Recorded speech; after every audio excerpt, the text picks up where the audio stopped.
Dear students, आज हम हमारी यूनिट 3 ट्वेल्थ के चैप्टर 4 का एक डेरिवेशन करेंगे। इससे पहले के वीडियो में हमने धारावाही वृत्ताकार लूप के अक्ष पर चुंबकीय क्षेत्र की तीव्रता का डेरिवेशन किया था। उसी चैप्टर में धारावाही वृत्ताकार लूप के केंद्र पर चुंबकीय क्षेत्र की तीव्रता का हमें डेरिवेशन करना है। तो चलिए इसे शुरू करते हैं। कैसे करेंगे? देखिए, बायो-सैवर्ट नियम के यूज से हमने लूप के अक्ष पर चुंबकीय क्षेत्र की तीव्रता का डेरिवेशन निकाला और उसी बायो-सैवर्ट लॉ से हम इस वृत्ताकार लूप के केंद्र पर चुंबकीय क्षेत्र की तीव्रता का व्यंजक ज्ञात करेंगे। हमने उसे कॉइल के भी लिए कन्वर्ट किया n का मल्टीप्लाई करके, और इसे भी हम कुंडली का कन्वर्ट करेंगे। तो एक लूप, जैसा कि आप जानते हैं, पिछले वीडियो में आपने पढ़ा है, एक तार इंसुलेटेड वायर जिसको सर्किल बना के मोड़ दिया जाता है और उसमें धारा प्रवाहित की जाती है, उसको कहते हैं हम लूप। तो ये एक लूप है जिसका केंद्र O है और इसका रेडियस क्या है, R है। इसमें I धारा दक्षिणावर्त दिशा में क्लॉकवाइज डायरेक्शन में फ्लो हो रही है। तो इसके केंद्र पर तीव्रता निकालने के लिए हमें इसकी परिधि को बहुत सारे अल्पांशों में बांटना पड़ेगा।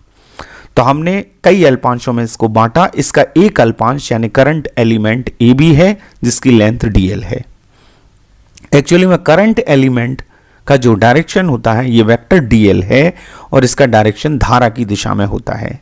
और ये जो त्रिज्या है इस करंट एलिमेंट पर परपेंडिकुलर होती है, लंबवत होती है, क्योंकि ये स्पर्श रेखा की दिशा है और ये त्रिज्या है। तो थीटा की वैल्यू यहाँ 90 डिग्री आती है, इसलिए यहाँ 90 डिग्री लिखा हुआ है। तो हमने ये मान लिया कि एक लूप है जिसका सेंटर O है, रेडियस R है, I धारा बह रही है, dl लंबाई के कई अल्पांशों में हमने इसको बांटा। तो बायो-सैवर्ट नियम ये कहता है कि इस अल्पांश करंट एलिमेंट के कारण इस पॉइंट O पर जो मैग्नेटिक फील्ड है वो I sin theta upon R square होगी। ये बायो-सैवर्ट नियम लिखा हुआ है। यदि अल्पांश और अल्पांश को उस बिंदु से जहां पर हम तीव्रता निकाल रहे हैं उसको मिलाने वाली रेखा और अल्पांश के बीच का कोण थीटा हो तो हमारा बायो-सैवर्ट नियम ये होता है। ये हमने पहले पढ़ लिया है, dB equals to mu naught upon 4 pi I sin theta upon R square. अब हमने ये देखा कि ये हमारा इक्वेशन आया। तो धारा अवयव जो है, करंट एलिमेंट है, वो I वेक्टर dl होता है और इसकी दिशा, जैसा कि मैंने पहले ही बताया, धारा की दिशा में होती है। और ये धारा स्पर्श रेखा के अनुदिश है ये, और त्रिज्या स्पर्श रेखा पर क्या होती है, लंब होती है। तो थीटा की वैल्यू क्या आएगी, 90 डिग्री आएगी। तो हम इस इक्वेशन में साइन थीटा जो लिखा हुआ है वहां थीटा की जगह क्या रख देंगे, 90 रख देंगे। आप जानते हैं कि साइन 90 की वैल्यू कितनी होती है, साइन 90 हमारा होता है 1। तो हम साइन 90 की वैल्यू रख देंगे 1। तो हमारा इक्वेशन इतना रह जाएगा, dB equals to mu naught upon 4 pi I upon R square. ये हमारा इक्वेशन फर्स्ट आ गया। अब आपको पहले ही बताया जा चुका है कि इस चुंबकीय क्षेत्र की दिशा दाएं हाथ के नियम से निकलती है और ये कागज के तल के लंबवत अंदर की ओर होगी। कैसे होगी? बड़ा सिंपल सा नियम है। यदि आप अपने दाहिने हाथ की हथेली के अंगूठे को धारा की दिशा में रखते हैं और उंगलियों को कर्ल करते हैं, तो आप देखें कि I के डायरेक्शन में यहां जब अंगूठा आप ऊपर की तरफ करेंगे और उंगलियों को मोड़ेंगे तो उंगलियां अंदर की तरफ जाएंगी, अंदर की तरफ जाएंगी। तो ये क्रॉस बना हुआ है, ये अंदर की तरफ दिशा को व्यक्त करता है, यहां अंदर की ओर होगी। और यदि एंटी क्लॉकवाइज डायरेक्शन होता तो हम कर्ल करते, अंगूठे को धारा की दिशा में करते और उंगलियों को यदि मोड़ें तो उंगलियां हमारी तरफ मुड़ेंगी, हमारी तरफ मुड़ेंगी यानी बाहर की तरफ होगी। तो ध्यान रखिएगा, जब भी किसी लूप में या कुंडली में धारा की दिशा दक्षिणावर्त होती है, क्लॉकवाइज होती है, तो चुंबकीय क्षेत्र की दिशा अंदर की तरफ होती है, लंबवत अंदर की तरफ। और यदि एंटी क्लॉकवाइज होती है, वामावर्त होती है, तो चुंबकीय क्षेत्र की दिशा लंबवत बाहर की ओर होती है। तो ये आप ध्यान रखें डायरेक्शन के लिए। अब ये हमारा फर्स्ट इक्वेशन आया इस वृत्ताकार लूप साइन 90 को 1 किया। ऐसे बहुत सारे लूप में हमने इसको बांटा है।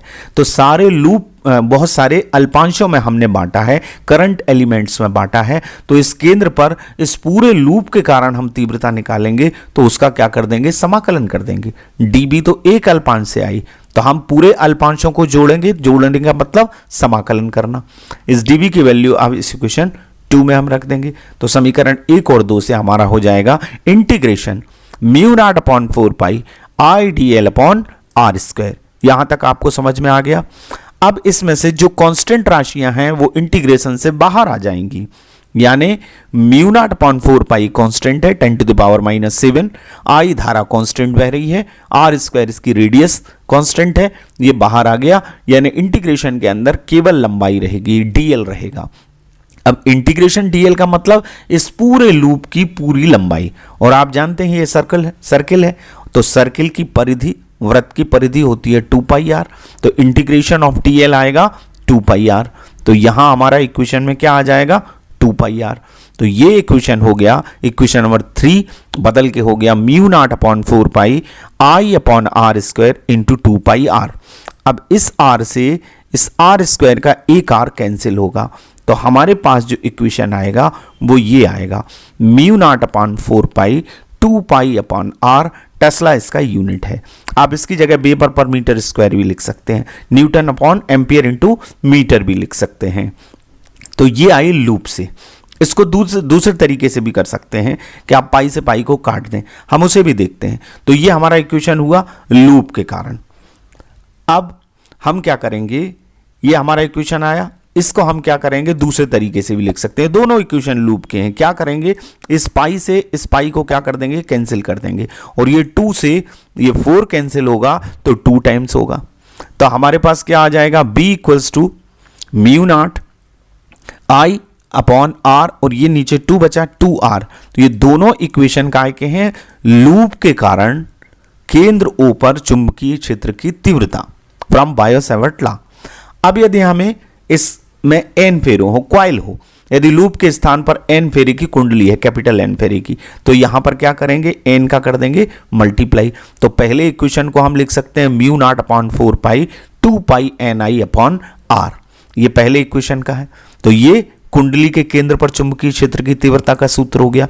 यदि इसमें n का हम मल्टीप्लाई करें तो हमारा आएगा, यानी ये दोनों कुंडली के सूत्र हैं, mu naught upon 2 N I upon R. तो ये वाला फार्मूला और ये वाला फार्मूला, इसमें कांस्टेंट लगा हुआ है, 10 टू द पावर -7 लिख के आप आंकिक प्रश्नों को हल करते समय इसको यूज कर सकते हैं। फेरों की संख्या अकेली दी है, म्यू नॉट की वैल्यू यहां रखनी पड़ेगी, तब भी आपको यहां 4 pi into 10 to the power -7 रखना पड़ेगा। तो दोनों कॉइल के सूत्र हैं, ये दोनों लूप के सूत्र हैं। तो आपको ये समझ में आ गया होगा। एक बात और, हमने इससे पिछले वीडियो में आपने देखा होगा कि कुंडली के अक्ष पर चुंबकीय क्षेत्र की तीव्रता ज्ञात की थी बायो-सैवर्ट नियम से। ये डायग्राम हमने यूज किया था। यहां 2 फैक्टर किए थे, dv cos phi, dv cos phi cancel हो गए, 2dv sin फाई ये जुड़ गए, और हमने फिर इसका समाकलन कर दिया था। तो हमारा जो फार्मूला आया था अक्ष का, उससे भी हम केंद्र पर चुंबकीय क्षेत्र की तीव्रता ज्ञात कर सकते हैं। अक्ष का हमारा फार्मूला क्या था, ये आया अभी कुंडली के केंद्र पर। अक्ष का हमारा सूत्र ये आया था। आप वीडियो को आई बटन पर क्लिक करके देखें, तो ये हमने निकाला था mu naught upon 4 pi I into 2 pi R square plus X square की पावर 3/2। ये अक्ष पर चुंबकीय क्षेत्र की तीव्रता का व्यंजक है। यदि हम इससे केंद्र पर तीव्रता का व्यंजक निकालना चाहते हैं तो ये जो दूरी है x, ये O से लेके, केंद्र से लेके इस ऑब्जर्वेशन पॉइंट P की दूरी है। अब हम सेंटर पे निकाल रहे हैं, तो ये जो पॉइंट है हमारा ऑब्जर्वेशन पॉइंट सेंटर ही है। तो इसका मतलब है x की वैल्यू क्या होगी, यहां पे 0 होगी। x की वैल्यू यदि हम यहां 0 रख देंगे तो ये आ जाएगा आर स्क्वायर की पावर 3/2, यानी 2 से 2 हमारा क्या हो जाएगा, कैंसिल हो जाएगा। तो ये आ जाएगा mu naught upon 4 pi I 2 pi R square upon R Q.